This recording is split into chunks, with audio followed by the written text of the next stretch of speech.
Olá, Constellers! Me chamo Elvis e serei o seu garçom de conteúdo para viajarmos pelo multiverso do bem-estar humano. O episódio de hoje será sobre um tema que nos envolve e nos fascina. Será sobre relacionamentos.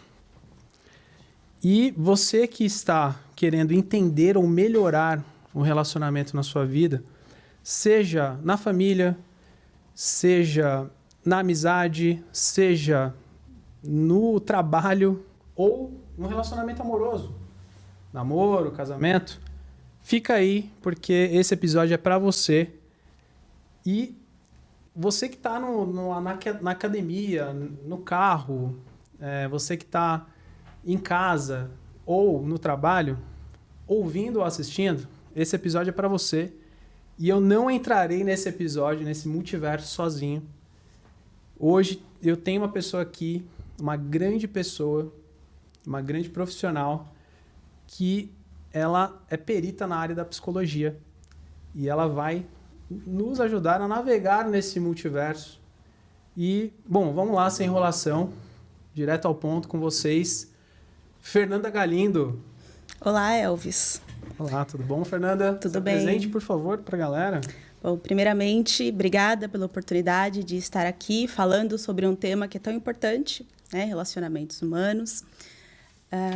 Eu sou psicóloga há cerca de 5 anos e eu tenho uma história de amor aí com a psicologia, né? Desde pequena, sempre me envolvi muito com essa área e é um prazer estar aqui hoje podendo contribuir um pouquinho, né? Com esse conhecimento tão importante. Gratidão, Fernanda, muito legal.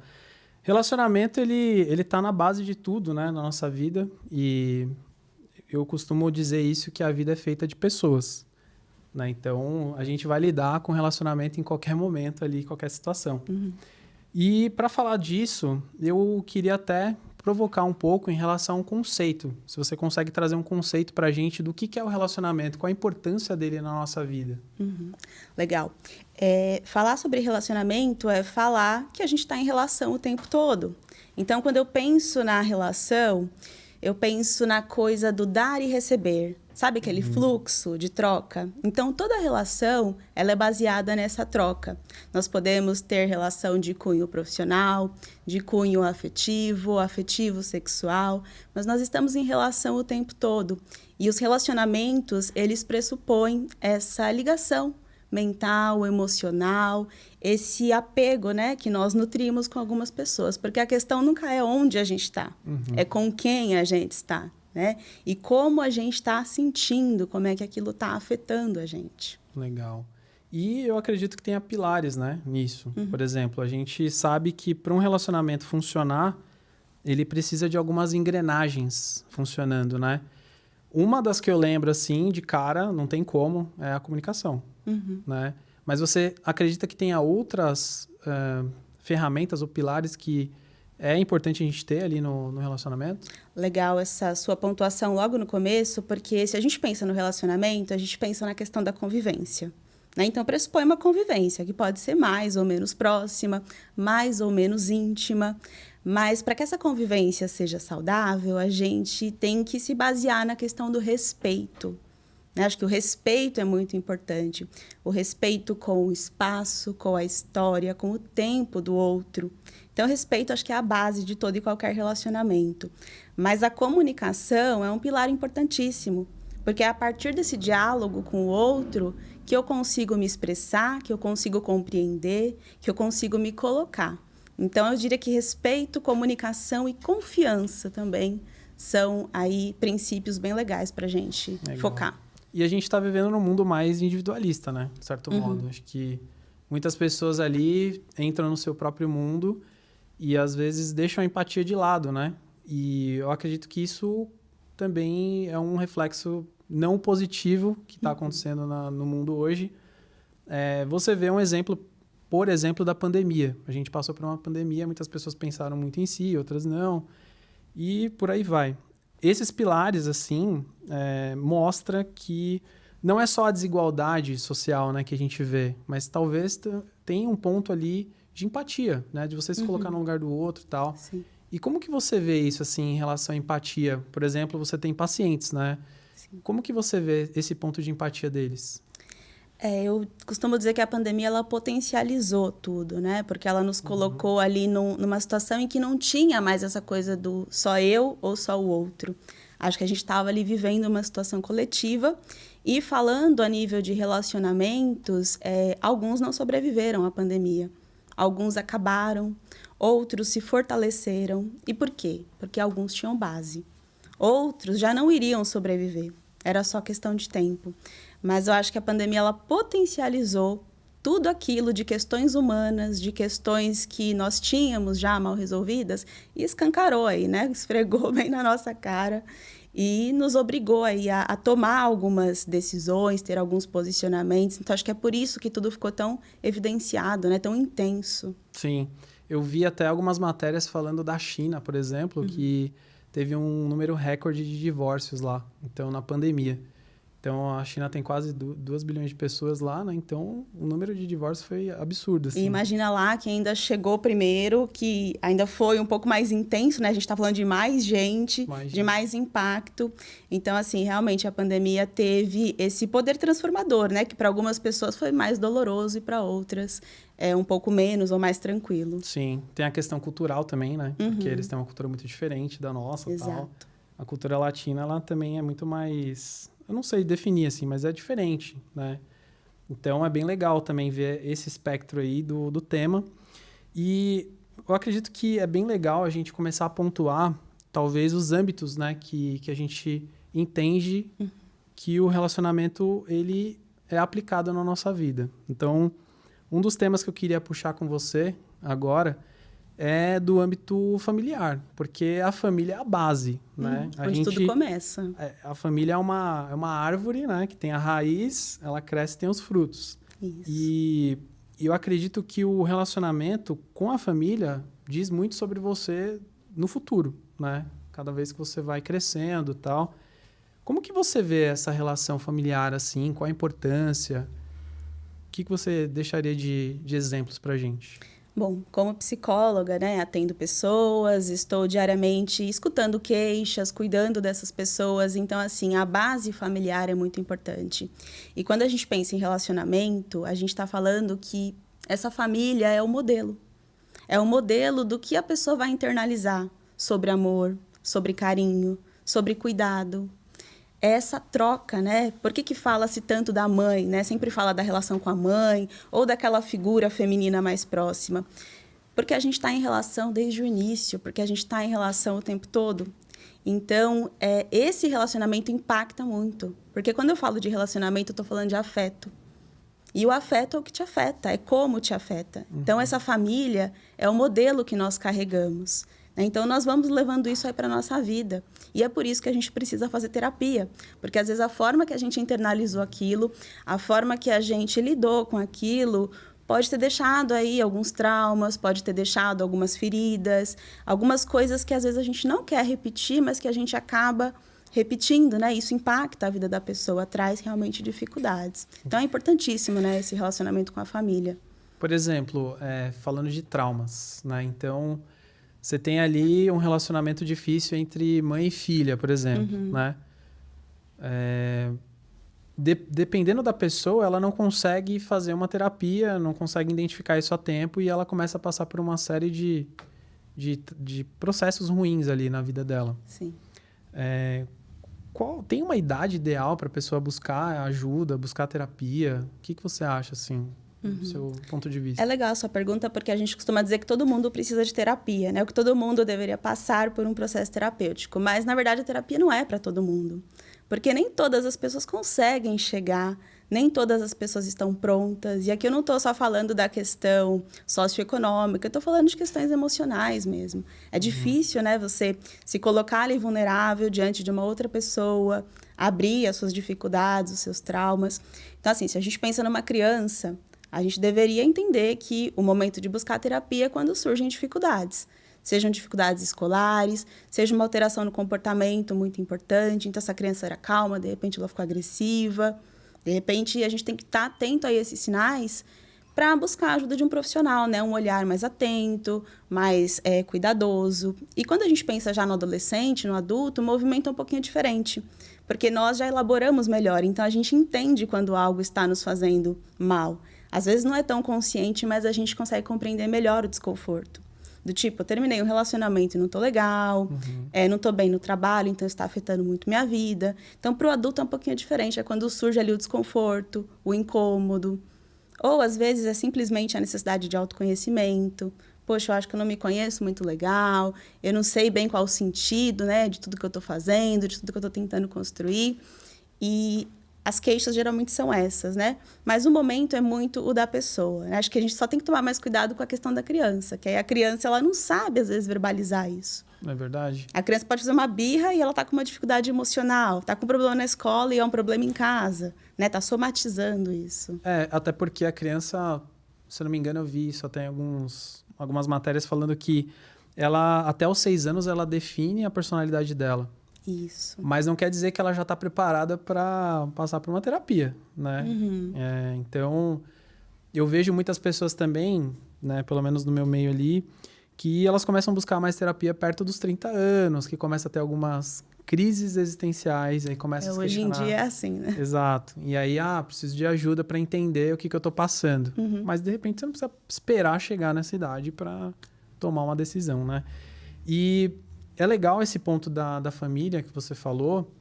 Inclusive, tem uma série chamada This Is Us. Ótima. Gente, essa série... Desculpa quem está assistindo. A gente vai acabar falando spoilers aqui. Se você não quer, fuja dos spoilers, dá uma acelerada. Mas essa série é bem legal porque... Assim, eu chorei já nessa série. Pô, não tem como. Quem não chora não tem coração. Porque é uma série que ela toca muito a questão de relação familiar e também relacionamentos não só familiar, né? Ele vai estendendo em outras vertentes ali. Outras partes, né, da vida dos personagens. E os personagens são muito carismáticos, assim. Então, desde a família, aos pais. E acredito que você tenha visto, né, essa série. Sim, assisti. É bem legal. E, assim, uma das coisas que me chamou muita atenção... Primeiro, na relação dos pais, né, na série, e depois vem os filhos. Como que você vê a relação desses filhos ali na série? Tá. Bom, vai ser difícil falar sem dar muito spoiler, mas a série ela é muito legal porque ela retrata a questão familiar. A gente acha que aquela série Água com Açúcar é aquela coisa mais tranquila, mas, na verdade, trata de questões muito profundas. Desde o momento que o casal se conhece lá, a Rebeca e o Jack, já tem ali todo um enredo, né, de dificuldades familiares que os dois trazem. Faltas, ausências, problemas como dependência química, problemas ali de relacionamento, conflitos, né, entre mãe e filha. Então, cada um traz ali a sua bagagem. E é interessante que os dois entram num modo de funcionamento compensatório em que parece que eles são quase perfeitos, né? Um para o outro e perfeitos ali. Você assistindo a série, é essa a impressão que passa. Mas, claro, ali é ficção. Eles fazem já com esse tom para que a coisa vá por esse caminho mesmo. Mas é legal como eles compensam, né? O tempo todo tentando compensar faltas, tentando compensar o que eles não tiveram. E aí, quando chegam os filhos, né? Que é o Kevin, a Kate e o Randall. Nossa, eu sou péssimo de nome, graças... Obrigado, senhor. Salvando aqui com os nomes. Então, são os trigêmeos, né? Na verdade, o Jack e a Rebecca, era para eles voltarem só com 2 para casa, né? Mas eles acabam voltando com 3. E aí, quem puder assistir para entender todo o contexto é legal. Tem uma questão ali de luto, desse filho que foi perdido e desse filho que foi substituído. É muito legal. No começo ele chama Caio, depois ele vira Randall, né? E tem um porquê dele ter tido esse nome. E a relação dos gêmeos ali também é muito interessante, porque o mais velho, ele fica meio deslocado ali naquela dinâmica, porque um foi adotado, uma tinha questões alimentares ali, questões com o peso. Ansiedade, né? Não conseguia se controlar, Baixa a mãe autoestima. controlava muito ela. E ele fica meio deslocado, tentando chamar a atenção, né? O Kevin. E é legal como ele sempre se sente em segundo plano, ele sempre se sente sem atenção. E ele busca uma profissão, né, lá na frente, que a série começa quando ele já tem 36 anos, ele busca uma profissão em que ele vai estar em destaque. em que ele vai estar sendo o centro das atenções, mas sempre sentindo um vazio. Exato. Sempre buscando alguma coisa ali que ele não sabe nem o que é. Que é. É meio invisível, ele não é palpável, né? Então, é muito legal essa relação do Kevin, porque ele fica buscando um pouco da aprovação e do reconhecimento lá dos pais. Ele tem uma coisa de ser o primeiro, de passar na frente, de competir com esse irmão.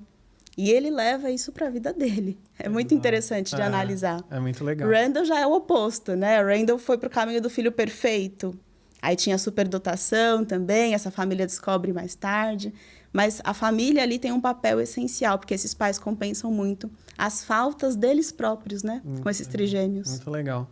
E aí você falou um ponto dos pais, né? Por exemplo, eu lembro que a mãe, ela já tem uma relação ruim com a mãe dela. Então, elas não têm uma relação muito tranquila. Eu lembro disso. Aí ela fica tentando agradar a mãe dela. Ela até foge dessa mãe. Ela foge da mãe e aí ela fala assim, não, eu quero ser eu. Aí ela começa a bater de frente com a mãe dela ali, não. Ela vem aqui na minha casa, fica dando um monte de pitaco, que eu preciso melhorar isso, que eu tenho que arrumar a casa desse jeito. Então, é legal já ver esse conflito vindo da mãe. O Jack, ele tem uma personificação assim na série, que pelo menos ficou essa impressão pra mim, que ele é um cara perfeito ali, né? Que é o cara que...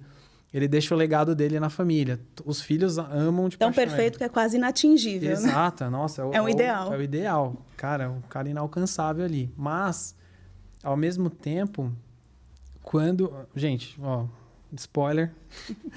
Quando o Jack, ele sai ali de cena, a família, ela perde um pilar muito forte, né? Porque eles estão...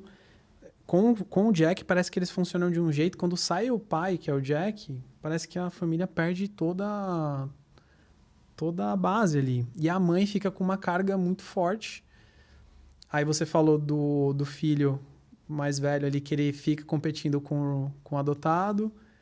E aí a mãe não sabe muito bem como lidar, porque ela dá muita atenção pro filho adotado. Ela acha que ele precisa de mais atenção. Ela acha que ele precisa de mais atenção. Olha aí, ó, a pegadinha. E aí começa a desenrolar, assim, a série de uma forma que você fica envolvido, né? Você fala, pô, que legal isso aqui.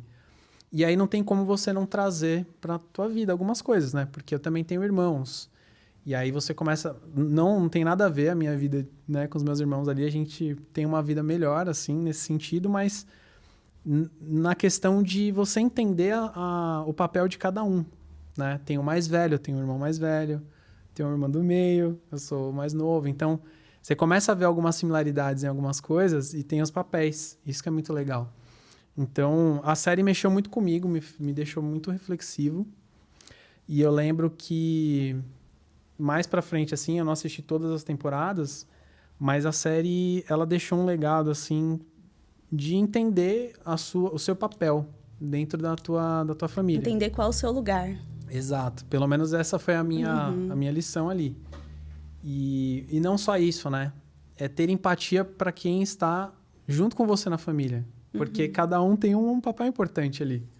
Ela junta é muito mais forte. Se a gente for analisar, ali dos 3 filhos, né, dos trigêmeos, o que é mais empático é o Randall, né? Sim. É o adotado. Foi um dos que eu mais identifiquei. Ele é tão, assim, empático, ele é tão voltado para fora e para as questões dos outros, que ele chega a se negligenciar. Ele chega a se esquecer um pouquinho. E quando o Jack sai de cena, o Randall entra. Ele fica muito nesse lugar de suporte para a mãe.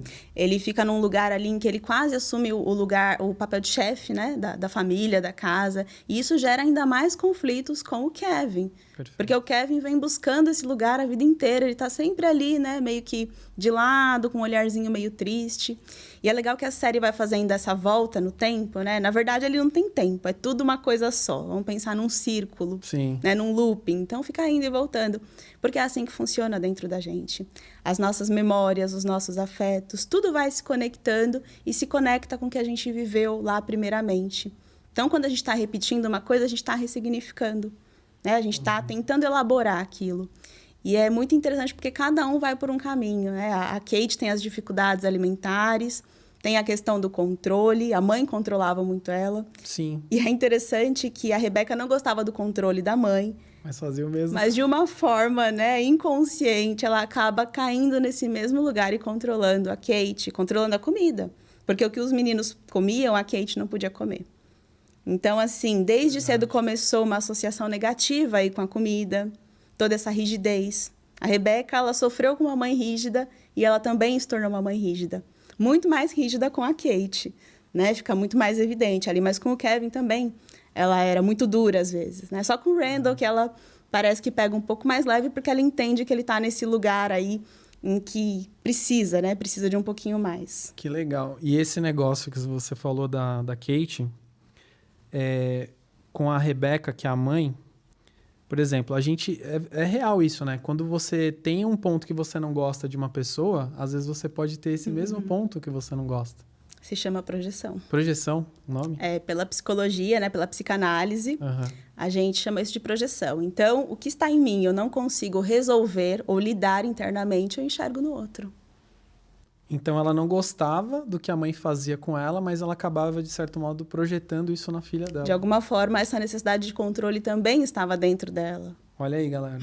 Vocês que não gostam de alguma coisa que está acontecendo com vocês, começa a entender, né? Se gera incômodo, tem alguma coisa ali para ser olhada, né? Porque a projeção funciona assim. Se te incomodou, se bateu em você e não bateu legal, é porque tem algo aí dentro de você que se conecta com isso. Não é que tudo que a gente enxerga no outro é projeção. Sim. Mas aquilo que gera incômodo, aquilo que eu não consigo digerir facilmente, aquilo que eu tenho que atacar, criticar. Sabe essa coisa da polarização, do amor e ódio, né? Acho que em época aí de eleições a gente viveu muito isso. Sim. Os dois lados, né, trazendo essa questão. Então, eu acho que a This Is Us é até legal porque a gente sai da polarização. A série mostra a complexidade dos relacionamentos. Que todo mundo teve um lado ali de vítima. A gente não é só vilão e a gente não é só vítima. São as questões que cada um carrega e quanto mais você vai ganhando maturidade emocional, mais você vai se reconstruindo, se refazendo, melhorando internamente, né? Crescendo. Porque você tem cicatrizes, mas não quer dizer que o outro também não tenha. E aí, de repente, são cicatrizes diferentes, mas todo mundo carrega alguma coisa, né? E complementares, né? É interessante isso, como a gente acha o que de alguma forma complementa a gente. Nos relacionamentos amorosos, isso fica muito evidente. A gente escolhe a dedo. A gente acha numa multidão, se for preciso. E como é que a gente consegue? Não é pela razão. Eu não penso nesse processo. Eu sinto. É pela via do sentir. É um processo inconsciente.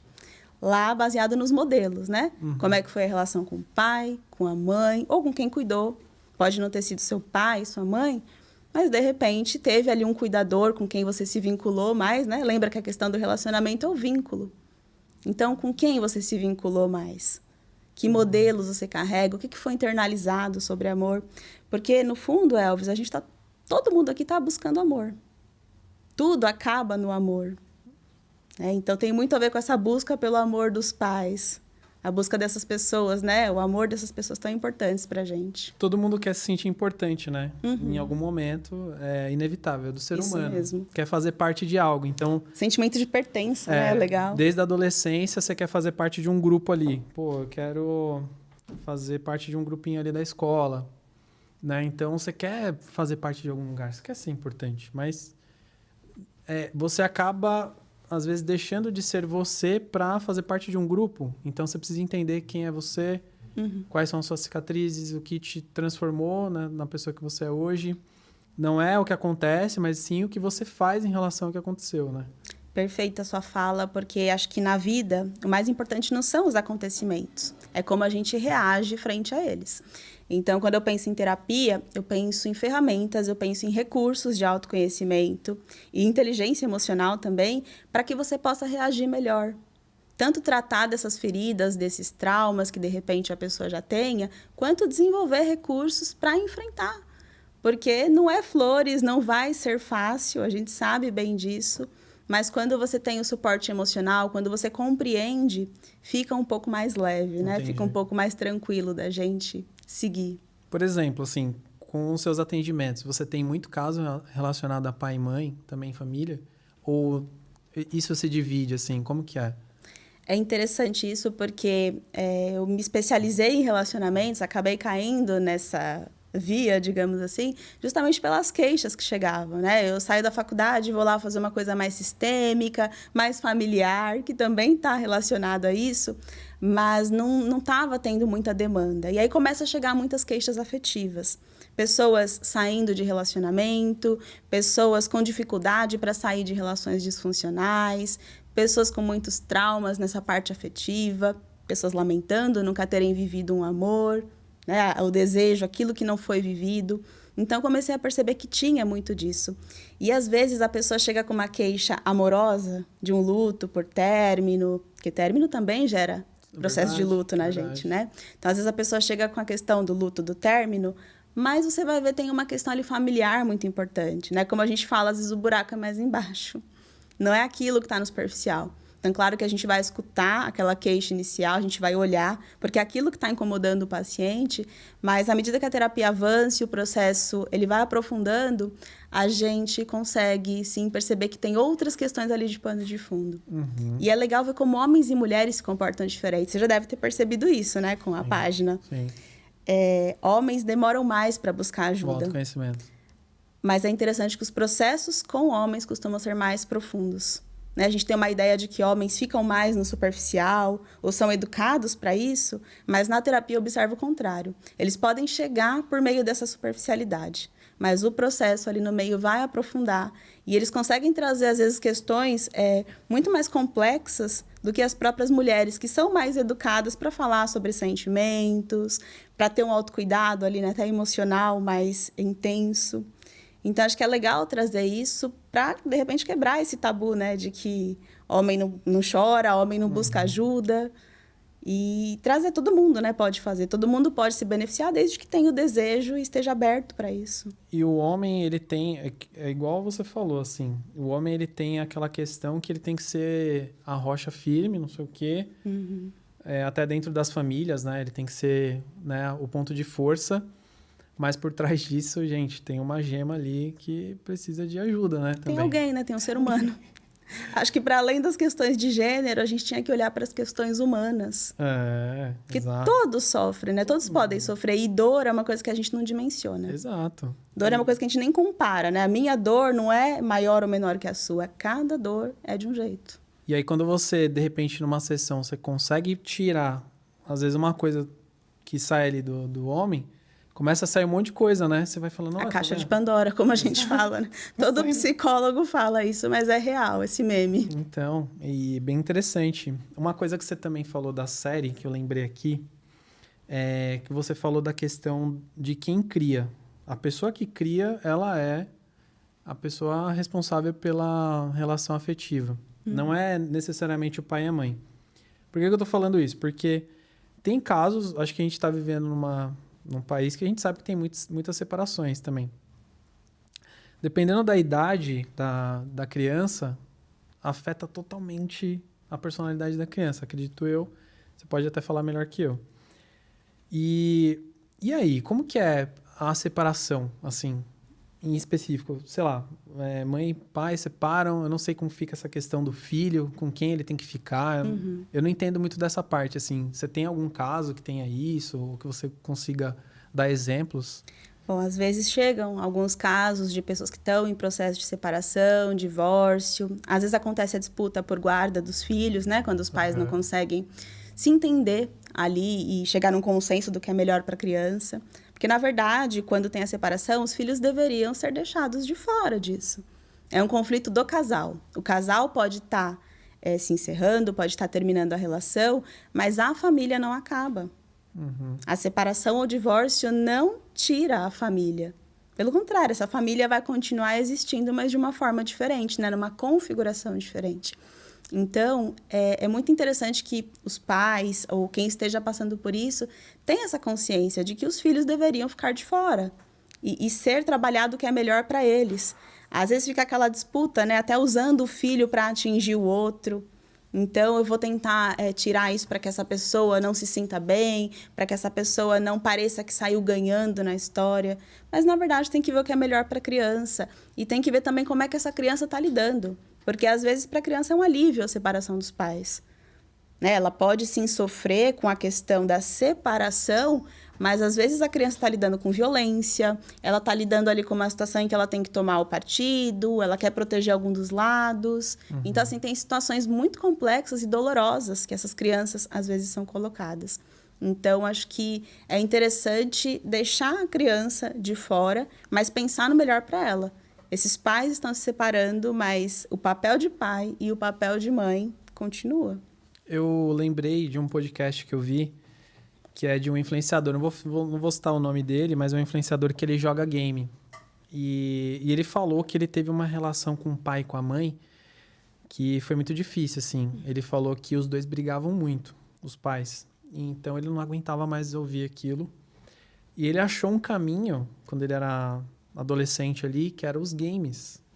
Ele começava a entrar no game, ele colocava... Fuga. É a fuga. Ele colocava o fone, quando eles estavam brigando, ele entrava num jogo lá de tiro, colocava o fone e entrava naquele multiverso lá, esquecia dos problemas da família. Então, realmente, o conflito entre os pais, ele gera fugas na criança.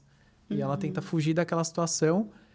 E se eles persistirem na briga, né, do casal ali, nossa, isso só vai piorando, né, a situação da criança. Porque o ideal é que esses conflitos não transparecessem tanto para a criança. E aqui a gente não está dizendo que a criança tem que ser poupada de tudo ou que a criança não tem estrutura emocional para compreender. Não é sobre isso. Mas poupar de certas situações, certos detalhes que a criança vai sofrer. Porque ela vai ver ali duas pessoas que ela ama brigando, se desentendendo, se maltratando às vezes. E isso gera um estado de sofrimento. No caso dessa pessoa, foi pro game. Tudo bem, pode até cair num jogo compulsivo ou ter ali alguma questão com o vício, mas às vezes as crianças acabam indo até para outros caminhos, né? O adolescente também mais complicados. Sim. Tentando fugir desses problemas de casa, que às vezes afetam muito a vida, né? O emocional. Sim, esse influenciador, ele tá super bem hoje, tá? Só... Não aconteceu nada com ele, mas ele tá super bem. Ele virou um gamer profissional mesmo. Ele canalizou até para uma coisa legal, bem, né? assim, real, assim, virou empreendedor disso. Mas é como você está falando. Ele foi um caso, mas não quer dizer que todo mundo vai conseguir chegar nesse caminho aí de paz, né? Às vezes deixa uma sequela muito forte. Muito legal. Um último ponto que eu queria só recapitular aqui. Como a gente falou da parte de quem cria, eu lembrei de novo da série do This Is Us, fazendo um gancho lá de novo. Quando a gente falou do Randall, eu lembro que ele foi adotado, né, pela família e ele também acaba adotando uma criança. Sim. Como que você vê situações dessa de adoção, por exemplo? Porque a criança, ela vem com um trauma, né, quando ela é adotada, talvez, né? Dependendo muito da situação, não é fácil ali o que aconteceu com a criança. Tem algum caso que você tenha visto, algum exemplo também de uma situação parecida com a da série, assim, ou não? Igual a da série, é difícil acontecer, né? Porque ali tudo parece que convergiu. O Randall, ele é adotado no dia do nascimento, então isso é muito difícil de acontecer. Raras exceções a gente consegue pegar uma criança no momento do nascimento. Só que ele nasceu ali no mesmo momento dos trigêmeos, né? Do casal, da Rebecca e do Jack, e ele acaba indo para essa família. E aí tem a questão do abandono na série, né? No caso, o bebê foi abandonado. Mas depois, quando a gente entende o porquê que ele foi abandonado, a gente, até por meio da empatia, começa a entender por quê. O legal da série é isso, ela tira a gente dessa polarização. Tira a gente desse lugar em que é tudo ou nada, é preto ou branco. Não, todo mundo tem ali as suas questões. Então, esse pai que deixa ele lá no hospital também estava passando por muita coisa. Então, acho que no caso da série não criou ali nenhum trauma por conta de como foi feito. Né? Claro que o bebê está ali processando, está ali sentindo tudo, mas foi tudo muito rápido no caso dele. Né? E o que a gente percebe em caso de adoção é que ou vai ter uma vinculação muito boa e muito saudável com esses pais adotivos, né? Como é no caso da série, parece que eles tentam até compensar com o Randall, ou vai ter uma vinculação ali muito difícil, né? Que pode ter a ver com a resistência dos pais, pode ter a ver com a resistência da própria criança, por conta do que ela tenha passado, como ela lidou com a questão do abandono, algumas já passaram por instituições, então tudo isso conta, né? Mas acho que o apoio familiar, o amor, o carinho, né? A gente sempre cai no amor aqui, né? Voltando. Mas o amor que essa família pode ofertar, isso tudo pode ajudar a criança a ressignificar, pode ajudar a criança a fortalecer essa autoestima e se entender no mundo, né? Como alguém também tão digno Sim. desse lugar, desse carinho, desse afeto. Isso que é legal. Muito legal. E, por exemplo, no Brasil, fazendo um paralelo ali com a série, né? O Brasil tem a questão social muito forte. Então, quando a gente sai nas ruas, a gente vê que tem criança, sabe? Nas ruas, assim. E ela não tem uma expectativa de crescimento, né? E tudo mais. Eu não sei, assim, eu sinto que o Brasil, talvez é uma sensação que eu tenha, tá? A gente não tem tanta força em adoção, assim, né? Porque é muito burocrático. É muito burocrático. O processo, né? A pessoa tem que passar, você sabe, assim, todos os processos, mais ou menos, que a pessoa tem que passar? Sim, primeiro a pessoa tem que se habilitar, né? Tem que se inscrever lá na lista de adoção. E aí tem todo um trabalho com assistência social, psicólogos, o próprio pessoal do abrigo, né? Se for uma criança que está em instituição. Então, assim, leva muito tempo até eles habilitarem, qualificarem essa família e entregarem a criança. Então, isso acaba dificultando um pouco. E a maioria das famílias tem preferência por bebês ou por crianças pequenas. Então, essas crianças vão ficando um tempo ali nas instituições, isso também começa a dificultar. Porque são crianças que vão ficando esquecidas, digamos assim. E aí, no Brasil, a gente tem realmente esse problema, mas acho que é por conta de como o processo é feito. E no Brasil e no mundo também, tem uma outra coisa que contrapõe isso, acredito, que é a questão da... A galera... eu não sei o nome disso, mas a galera guarda ali o teu embrião para fazer isso no futuro. Eu não sei o nome disso, é um mercado que tem, né?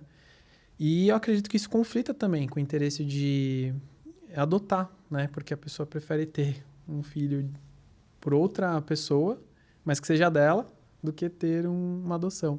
Tem muito a questão ali da gestação, né? Do gestar. Acho que para as mães, muitas vezes essa é uma questão, porque o fato dessa mãe ter adotado essa criança, como elas costumam dizer, o filho do coração, o filho que não saiu da barriga, tem também uma gestação psicológica. Tem a espera por esse filho. Às vezes essa mãe já vem tentando, seja engravidar ou seja adotar. Às vezes essa mãe já vem nessa angústia ou nessa busca. Então a gente chama isso de gestação psicológica, a espera desse filho. Só que numa gestação natural, espontânea, isso vai acontecer durante 9 meses, né? Essa mãe, se tudo correr bem, 9 meses, ela vai se preparando para ter esse filho. E na questão da adoção é um pouquinho diferente. Às vezes leva mais tempo ou menos tempo, dependendo de como for. Legal. E as pessoas querem a coisa do gestar, né? A coisa de viver a gestação. Para algumas pessoas isso é uma questão.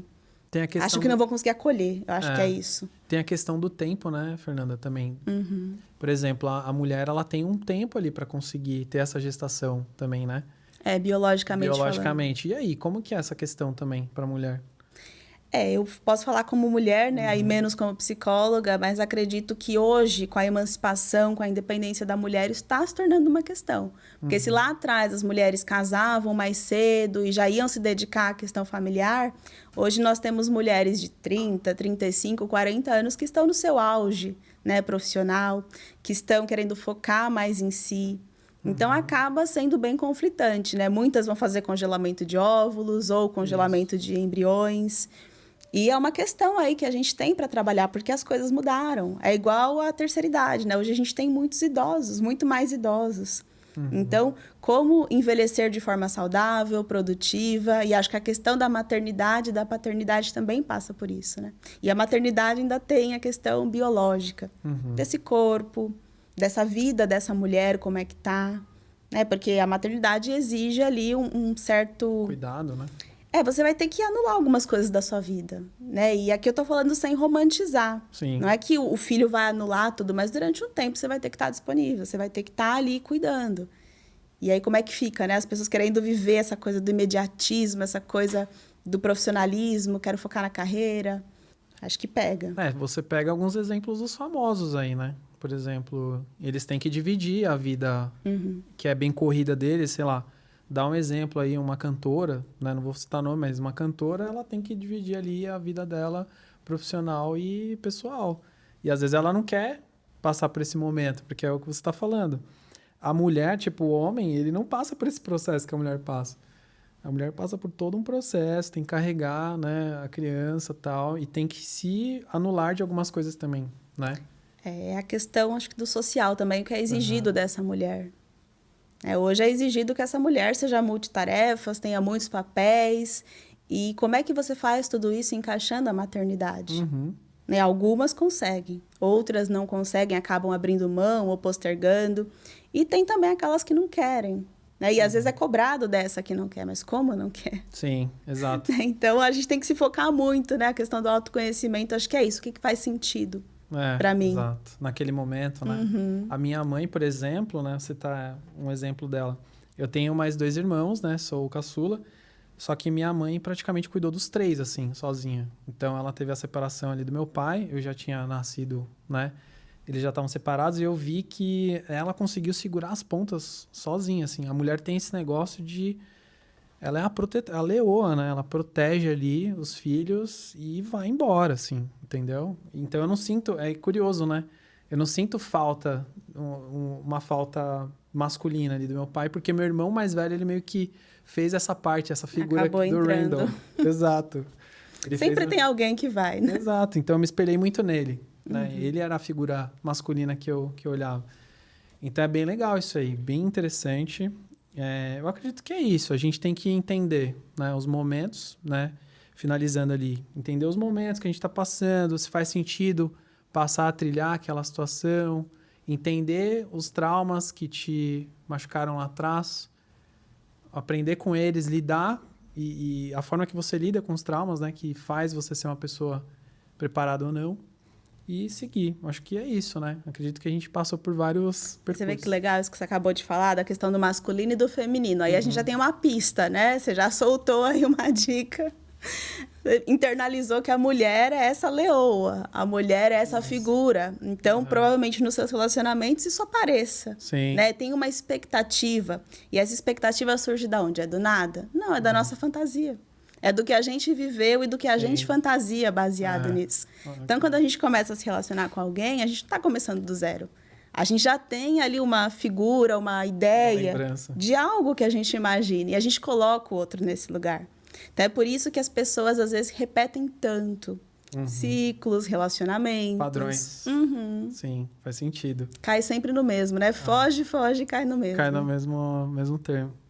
E eu acredito que a gente passou bem nesse tema. E um dos temas aqui também que eu estava pensando em relação a amizades. Porque a gente fala muito do familiar que é a base, né? Mas aí a gente sai da casa dos pais e começa a lidar com o mundo lá fora. Desde a infância, a gente tem amiguinhos ali, amigos e tal. E aí, como que é esse âmbito de amizades, assim? Tem muito... Isso cai muito no tema com você? A galera pergunta muito e desabafa muito sobre esse ponto? Sim. Quando eu tô lá no Instagram e eu coloco box de perguntas, tô lá interagindo, sempre vem perguntas sobre amizade. Porque é uma coisa, assim, meio complicada, se a gente for pensar. Amigos é como se fosse uma família do coração, né? Uma família que a gente escolheu. A gente seleciona com base nos nossos interesses, nos nossos gostos, ou, de repente, nas vivências, né? A gente faz amigos por onde a gente passa, por exemplo, escola, trabalho. Tem a ver muito ali com a questão da convivência, né? E dos interesses. Então, às vezes, a gente fica achando que tem que ficar perto de alguém só porque aquela pessoa faz parte da minha história há muito tempo. Então, eu escuto muito isso. Poxa, eu sou amiga da pessoa há tanto tempo, eu vou deixar ela agora, eu vou me afastar dela agora. Mas a questão não é você estar perto ou longe. A questão é você entender se aquele relacionamento de fato faz bem para você. É você ter a questão do amor próprio também. Porque às vezes é uma questão tóxica, né? Às vezes é uma relação ali disfuncional, em que a pessoa fica vampirizando, sugando, em que a pessoa só quer receber. Né? Porque eu falei no início que relacionamento tem a ver com essa troca. É o fluxo do dar e receber. Então, eu não posso só ficar doando. Eu tenho que receber também, senão eu fico embaixo, eu fico desbalanceada. E tem relações que vão drenando, seja a nossa energia, seja o nosso tempo, a nossa motivação. Então, a gente tem que tomar cuidado com isso. Né? E, de novo, o autoconhecimento é a chave para você entender até que ponto faz sentido continuar naquela relação, até que ponto faz sentido ficar perto, Né? Tem que ser uma escolha consciente, porque diferente da família, que tem um outro tipo de apelo, né? A questão dos laços sanguíneos, a questão familiar, que acaba sendo mais forte, as amizades, acho que a gente pode sim escolher. A gente escolhe quem está do nosso lado. Então, entender que a gente tem esse direito e que se algo não está legal, a comunicação é importante. Você também comunicar isso, até para ver como o outro reage. Né? Por que você tem que ficar engolindo sapo, igual a gente fala, aguentando tudo ali só porque é um amigo muito querido? Não, tem que ter limite também. Então, acho que é legal falar isso. Não é porque ele é de longa data que você tem que aturar algumas coisas, né? E o respeito é muito o que você permite, né? Então, você vai deixando, você vai dando corda. Você vai ensinando para o outro. Você vai ensinando para o outro até onde ele pode ir. Tem pessoas que a gente tem afinidade, que ela super, né, fala de um jeito que você nem se importa, mas tem gente que você fala, não, peraí, essa pessoa eu não permiti ela chegar até aí, né? Então... E é legal poder comunicar o desconforto. A gente falou nos pilares, né, logo no comecinho, e aprender a comunicar isso é importante. Para a gente ter relações mais saudáveis, relações mais equilibradas. Porque a gente não tem que ficar ensinando o que o outro tem que fazer. De alguma forma, a gente vai, sim, colocando limites e vai modelando. Mas não é a gente que tem que ensinar o outro. Eu acho que a gente tem que, sim, aprender a comunicar os nossos desconfortos, aprender a comunicar o que funciona, o que não funciona, até para ver como o outro lado reage. Sim. Até para entender, né, se vem ali uma questão mais recíproca, se tem ali uma empatia, se essa pessoa consegue entender ou se não. Então, a comunicação é importantíssima sempre. Conversar, e se através de uma conversa aquilo não for solucionado, não for bem resolvido, pensar nos limites físicos. Sim. Né, o que faz sentido. Na infância, é engraçado, né? Pelo menos comigo, assim, eu tinha um círculo de amizades muito maior, assim, que eu acreditava ser amizades, né? Nem tudo era amizade. Mais fácil, né? Então, você tá ali querendo fazer parte de grupos, então você acaba aceitando algumas coisas que saem do ponto, né, desse grupo. Então, a gente estava falando ali de limite. Então, você, às vezes, tinha uma exposição ali para um grupo, ficavam te expondo, né, dando aquele exposed, né, que a galera fala, e você ficava, não, tranquilo, mas eu tô fazendo parte dessa galera, mas aquilo tá sendo tóxico para você e você não tá percebendo, você tá sendo exposto, você tá sendo... virou uma chacota, né, então... Tem esse ponto, assim, que você tem que saber separar e pôr o limite. Ao decorrer dos anos, pelo menos comigo, esse círculo vai diminuindo e ficando só com pessoas que realmente... Não é a gente que fica mais seletivo, é que a gente fica mais maduro, né? Vai amadurecendo com o tempo. Exato. Então, não adianta você ser um amigão da vizinhança, né? Igual o Homem-Aranha lá, mas, ao mesmo tempo, você tá sofrendo como um Peter Parker lá, entendeu? Então... É basicamente isso. Então, entender com o tempo quem são as pessoas que realmente vão estar com você ali quando você precisar. Então, hoje, por exemplo, eu sei que se eu ligar para um determinado amigo, ele vai... É o seu 190. Exato, é um 190. Vai chegar lá, não, vamos junto, entendeu? E tem gente que você fala, não, essa pessoa não é para isso.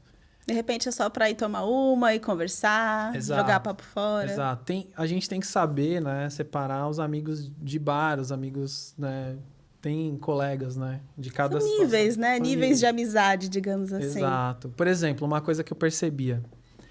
Com uma determinada pessoa, eu ficava muito constrangido de falar algumas coisas. Então, quando eu ficava em silêncio também, eu ficava constrangido. Eu falei, cara, não consigo falar. E eu não sei o que falar, mas eu também fico constrangido de ficar quieto. E aí eu percebi que aquela pessoa não é um amigo. Ele é um colega. Quando você tem esse certo desconforto, você fala, não é uma pessoa que eu posso contar. Por que será, né? Que você estava constrangido diante dessa pessoa. Exato. Então, eu comecei a refletir, é uma autorreflexão. Você pode fazer em determinado momento da sua vida que você sente esse desconforto. Mas tem pessoas que você já fala, parece que você já conhece há uns 30 anos. E você sabe que isso é um marcador de intimidade, né? O tanto de intimidade que você consegue ter com aquela pessoa. Porque eu acho que intimidade é você conseguir ficar quieto, confortável, é você conseguir falar o que você quiser. Claro que, assim, a gente sempre vai ter os nossos filtros, né? Tem os filtros do social, tem os filtros até pela questão da empatia, a gente tem que filtrar o que fala pro outro. Sim. Mas eu acho que a intimidade pressupõe isso, a gente conseguir falar, conseguir comunicar e se precisar ficar em silêncio. As pessoas têm uma ideia, às vezes, que um relacionamento saudável é aquele em que as pessoas não ficam, às vezes, sozinhas ou não ficam quietas.